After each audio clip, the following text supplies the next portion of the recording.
به نام الله بخشاینده و مهربان. برنامه امروزه ما آغاز می شود و امروز ما و شما در مورد ترتیب سوره های قرآن کریم و به پاره ها تقسیم شدن آن صحبت میکنیم و از استفاده کتاب قرآن کریم و ترجمه معنی رویش میسر. و تماشابینان عزیز، ما و شما انشاءالله یک و یک باره چند درس میکنیم. یکی از آنها درک معنی قرآن کریم است و دیگر آن است که ما و شما زبان ناب مادری خودمان را، طرز درستی آن را تماشا میکنیم و میشنویم.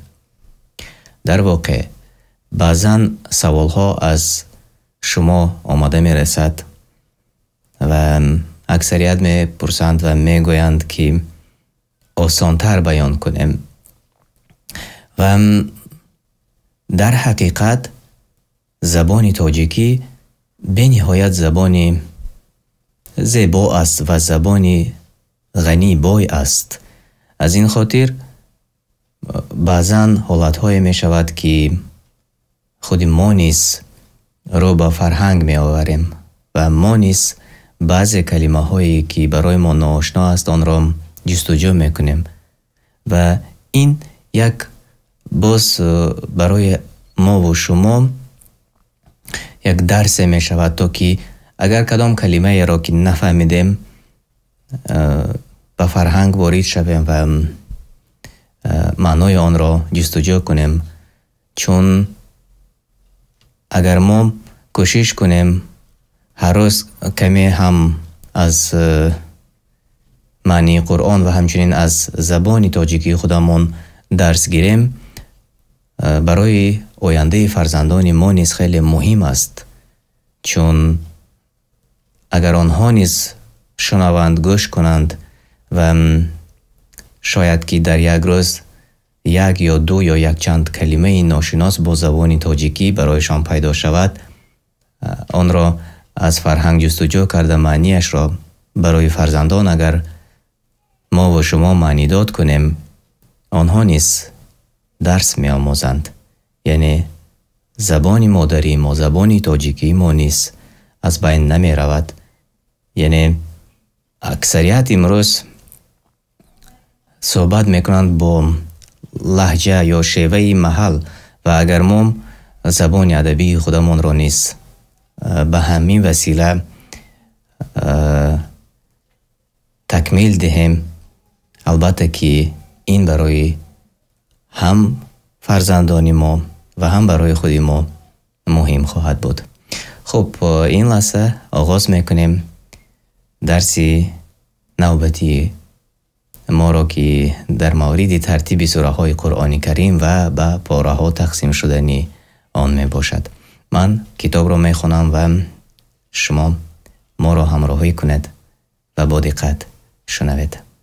قرآن کریم از سوره فاتحه آغاز می یابد و به سوره النسخ خاتمه می یابد. آن از 114 سوره عبارت است. این ترتیب توقیفی است، یعنی ترتیب جایگیر شوی سوره های آن از روی نشانداد رسول الله صلی الله علیه و سلم گذاشته شده است، نه از روی ترتیب نازل شدن آن. زیرا اولین سوره که نازل شده است این سوره علق بود. ما چند روز پیش در این مورد و درباره 5 آیات سوره علق نیز گفته گذاشته بودیم. و از روی ترتیب آن سوره در شماره 96 است، یعنی سوره علق. صحابگان ترتیب آیات ها و سوره ها را از روی قرائت رسول الله صلی الله علیه و سلم می دانستند. امروز قرآن از 30 پاره عبارت است و هر پاره به 2 حزب تقسیم می شود و هر حزب به 4 رکوع تقسیم می شود. این تقسیمات از روی اجتهاد علما مرتب شده است که خواندن قرآن کریم بر مسلمانان آسان شود. ششم، تعلیم گرفتن قرآن کریم. مسلمانان برای آموختن قرآن کریم، یاد کردن متن آن و تلاوت آن همچنانی که به رسول الله صلی الله علیه و سلم نازل شده است اهمیت بزرگ دادند. قاری ها و حافظان اصحاب رسول الله صلی الله علیه و سلم برای تابعین چنان تعلیم می دادند که متن قرآن را از خود می کردند و نزد هر یک آیت توقف می کردند تا از معنای آن برخوردار شده به آن عمل نمایند و آنها هم علم و هم عمل را از خود کردند.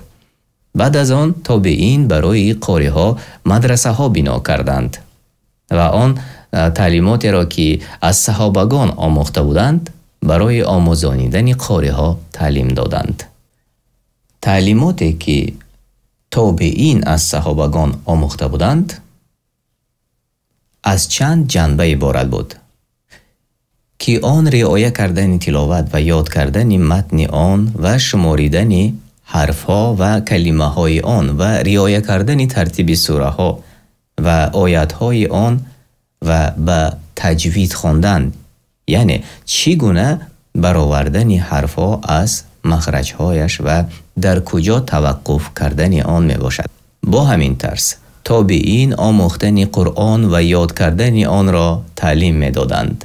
یکی از اسلوب تعلیم گرفتن قرآن این بود که تعلیم گیرنده از دهان استاد خود به زبان عربی فصیح به دیگرگونه قرائت آن تعلیم می گرفت، همچنان که قرآن بر رسول الله صلی الله علیه و سلم نازل شده بود. قرآن کریم به چند نمود قرائت خوانده می شود و آن چگونه به جای آوردن کلمه های قرآن و حرفایش و طریق نطقش می باشد، چنان که تابعین از صحابگان و صحابگان از رسول الله صلی الله علیه و سلم تعلیم گرفتند. مشهورترین قرائت در عصر ما به روایت دوری از ابو عمرو بصری و روایت قالون از نافع قرائت عاصم و شاگرد آن حفص ابن سلیمان و قرائت نافع و شاگرد آن عثمان ابن سعید که لقب آن ورش است می باشد. تماشابینان عزیز، اینجا وقتی امروزه برنامه ما به پایان رسید و انشاءالله ما باز روز دیگر با شما در مورد تفسیر قرآن کریم صحبت خواهیم کرد. خودتان و اطرافیانتان را حفظ کنید، احتیاط کنید. خانه آباد باشد. السلام علیکم و رحمت الله و برکاته.